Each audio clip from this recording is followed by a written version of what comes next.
동아일보입니다. 우리는 지금까지 우리 공동의 집 관리와 돌봄이라는 관점에서 경제를 이야기해 왔습니다.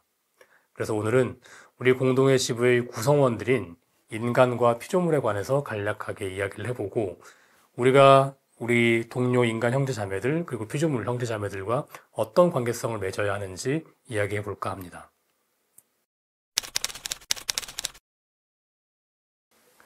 우선 우리 공동의 집의 구성원 중에 하나인 인간이라는 존재에 대해서 먼저 이야기를 하겠습니다. 그리스도교 전통에서는 오랜 기간 우리 인간성을 묵상하면서 두 가지 측면에서 접근했습니다. 첫 번째는 인간이 가진 하느님의 모상성이고 두 번째 측면은 하느님과의 유사함이라는 또 다른 주제입니다. 지난 2000년 동안 신학자들과 영성가들은 하느님의 모상성과 하느님과의 유사함이라는 개념이 지닌 차이점을 생각해 왔습니다.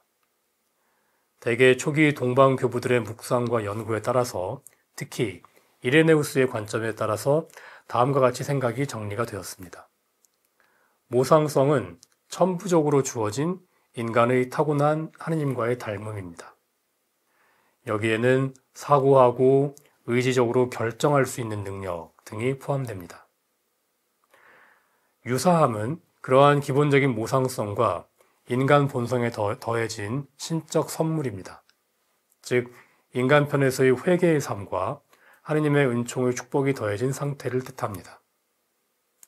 아담을 예를 들어 설명드리자면 아담은 죄를 지어서 하느님과의 유사함은 잃었습니다. 그러나 모상성은 하나도 손상됨 없이 남아 있습니다. 이러한 동방교부들의 영향을 많이 받은 프란시스칸 전통은 우리 인간이 천부적으로 타고난 하느님의 모상성을 토대로 이것을 기초로 하느님과의 유사함으로 회복되는 여정 중에 있다고 말합니다. 인간은 하느님의 모상이라는 천부적인 자질을 통해서 다른 피조물은 소유하지 않은 능력, 즉 하느님의 계시를 알아듣고 실행할 수 있는 가능성을 지니고 있습니다. 그리고 그 모상성을 바탕으로 하느님께로 돌아서서 회개 생활을 통하여 또한 하느님의 은총을 통하여 하느님과의 유사함에 이를 수 있는 충만한 가능성을 지닌 존귀한 존재입니다. 이는 반대로 우리 인간을 통하여 하느님의 뜻과 사랑과 의지가 드러나고 실현될 수 있음을 의미합니다. 그래서 아시시의 성 프란시스코는 우리 인간의 존귀함을 노래하면서 다음과 같이 말합니다.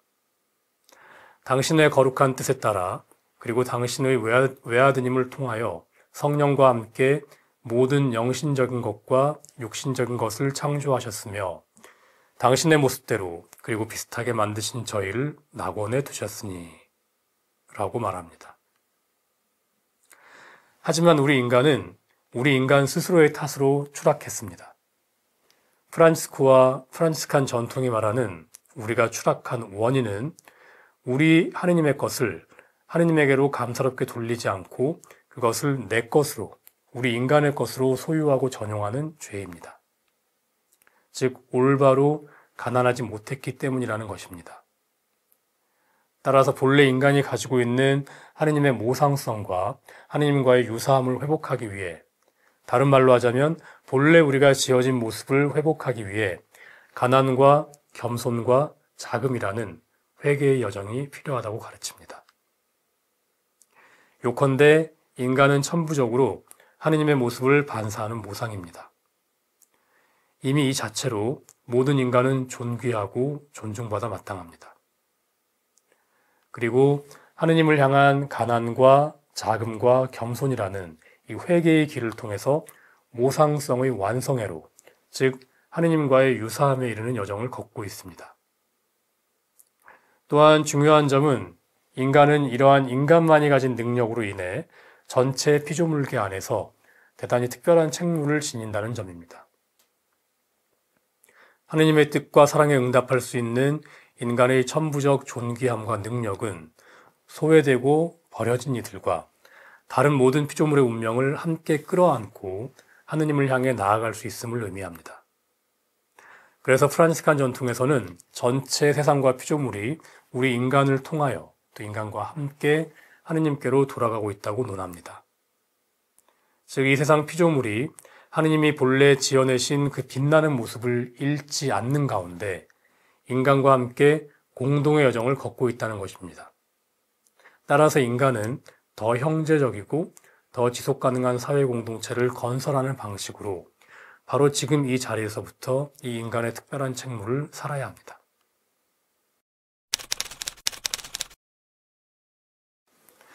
두 번째로 우리 공동의 집의 또 다른 구성원, 아니 사실상 대부분의 구성원인 피조물에 관해서도 말씀드릴까 합니다. 프란치스코는 태양 형제의 노래를 통해서 모든 피조물을 통하여 하느님께서 찬미받으시기를 노래합니다. 프란치스코는 이 노래를 통해서 각각의 피조물이 가진 고유하고도 특별하고 감사로운 역할을 노래하면서 그렇게 피조물의 성사성에 환호합니다. 이렇게 모든 피조물은 서로의 사랑과 생명에 의존하고 있음을, 서로에게 생명을 건네주는 관계로 긴밀하게 연결되어 있음을 노래합니다. 프란치스칸 전통에서 피조물은 하느님께서 전달한 첫 번째 계시의 책으로 이해됩니다. 즉 하느님께서는 당신을 알려주는 두 권의 책을 쓰셨는데 그 첫 번째가 바로 피조물이라는 것입니다.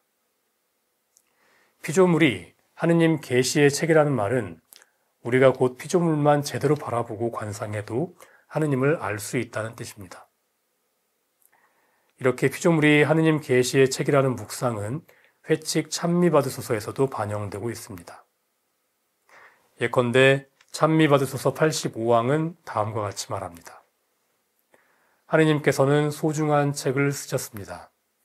이 책의 글들은 세상에 존재하는 다양한 피조물입니다. 라고 쓰고 있습니다. 그러므로 피조물은 하느님의 작은 말씀들이자 하느님을 반사하는 거울입니다.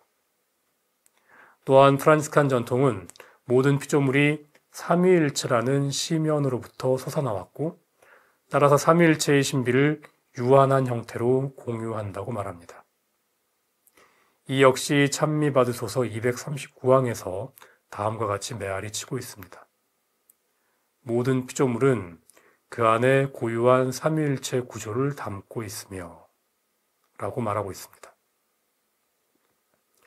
나아가 프란치스칸 전통은 모든 피조물의 설계도가 그리스도의 인간성이라고 말합니다. 즉 그리스도의 인간성을 청사진으로 각각의 피조물이 설계되었고 각 피조물을 구성하는 각 구성 요소 역시 그러하다고 말합니다. 모든 피조물이 그리스도의 인간성을 주제로 창조되었다는 통찰은 각각의 피조물이 어떤 식으로든 유한하고 제한된 형태일지라도 그리스도를 표현하고 있음을 의미합니다. 또한 둔스 스코투스가 말하는 헤체이타스라는 개념 역시 중요합니다. 각각의 개별 피조물은 각자만의 그리고 그에게만 속한 개별 원리를 가지고 있다는 것입니다. 예를 들어 저는 저에게만 속한 그 무엇인가를 가지고 있고 바로 이것이 저를 진정한 저로 만듭니다. 또 바로 이 독특함으로 저는 저와 비슷한 다른 사람들로부터 구분됩니다. 저에게만 속한 이 독특함과 고유함은 이 세상 다른 어떤 사람이나 피조물에서도 찾아볼 수 없는 오직 저에게만 속한 독특한 것입니다. 이 고유함은 반복되거나 복사될 수 없습니다. 이 고유함 전체를 아시는 분은 딱 한 분, 나를 창조한 하느님입니다. 즉 각각의 피조물은 모두 각각의 고유함과 독특함을 담고 있고 바로 그 고유함과 독특함으로 인해 다른 존재와는 다른 자기 자신으로 존재합니다. 바로 그 고유함으로 자기 자신만의 방식으로 다른 피조물들에게 생명을 전달합니다. 모든 피조물은 생태계 안에서 다른 피조물에게 생명을 전달하고 있습니다. 그런데 그 생명을 전달하는 방식이 바로 그 피조물만이 가진 독특함을 통해서입니다. 이렇게 우리와 모든 피조물은 각자의 독특함으로 서로에게 생명을 전달하는 관계로 연결되어 있는 것입니다.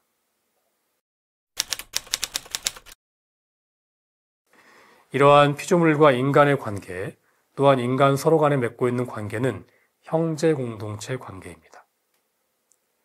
인간과 피조물은 삼위일체 창조주를 향한 공동의 여정 중에 있습니다. 그래서 찬미받으소서 83항은 피조물의 목적이 우리가 아니라고 말합니다. 반대로 모든 피조물은 우리와 더불어 그리고 우리를 통하여 공동의 도착점으로 함께하는 여정 중에 있습니다. 이 여정은 형제 공동체로서의 함께하는 여정입니다. 이 형제 공동체성은 지난 시간에 함께 이야기를 나눈 무상성을 통해서 이룹니다. 서로에게 서로를 내어주는 가난을 통해서 이룹니다. 끊임없는 감사로운 자기 비움과 나눔과 순환이라는 실제적인 체계를 통해서 이루어집니다.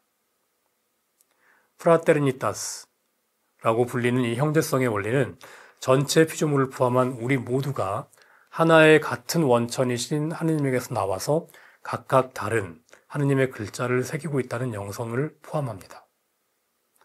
나아가서 서로가 서로 없이는 살아갈 수 없다는 원리도 포함합니다. 이 형제성의 원리를 통해서 우리는 전체 피조물과 우리 서로를 하느님이 내게 주신 형제로 알아보고 그 안에서 하느님이 부여한 거룩하고도 천부적인 의미와 선을 관상하면서 따라서 그 의미와 선을 보호하는 삶의 태도를 갖춥니다. 이 형제 공동체성을 오늘날 언어로 옮기면 공동선의 원리로 읽을 수도 있습니다.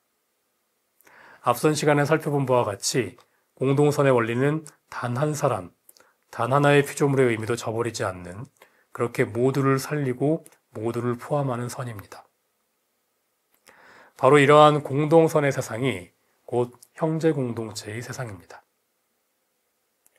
그렇게 우리는 모든 인간과 피조물이 하느님의 선함으로 양육되는 보다 더 형제 자매적이고 지속 가능한 공동체와 세상을 건설합니다. 그리고 우리는 그 하느님 나라 건설을 우리가 가진 거룩한 하느님의 모상성을 통해서 나만의 고유함을 통해서 거룩하고 선한 비움과 내어줌과 순환이라는 가난으로 구현된 이 형제 공동체를 통해서 지금 이 세상에서부터 이룩해 나갑니다. 그렇다면 형제 공동체의 여정은 이 여정 안에 있을 수 있는 다른 장애물을 다루는 과정도 수반합니다. 그래서 프란시스코 교황은 다음과 같이 말합니다. 배척과 불평의 경제는 안 된다고 말해야 합니다.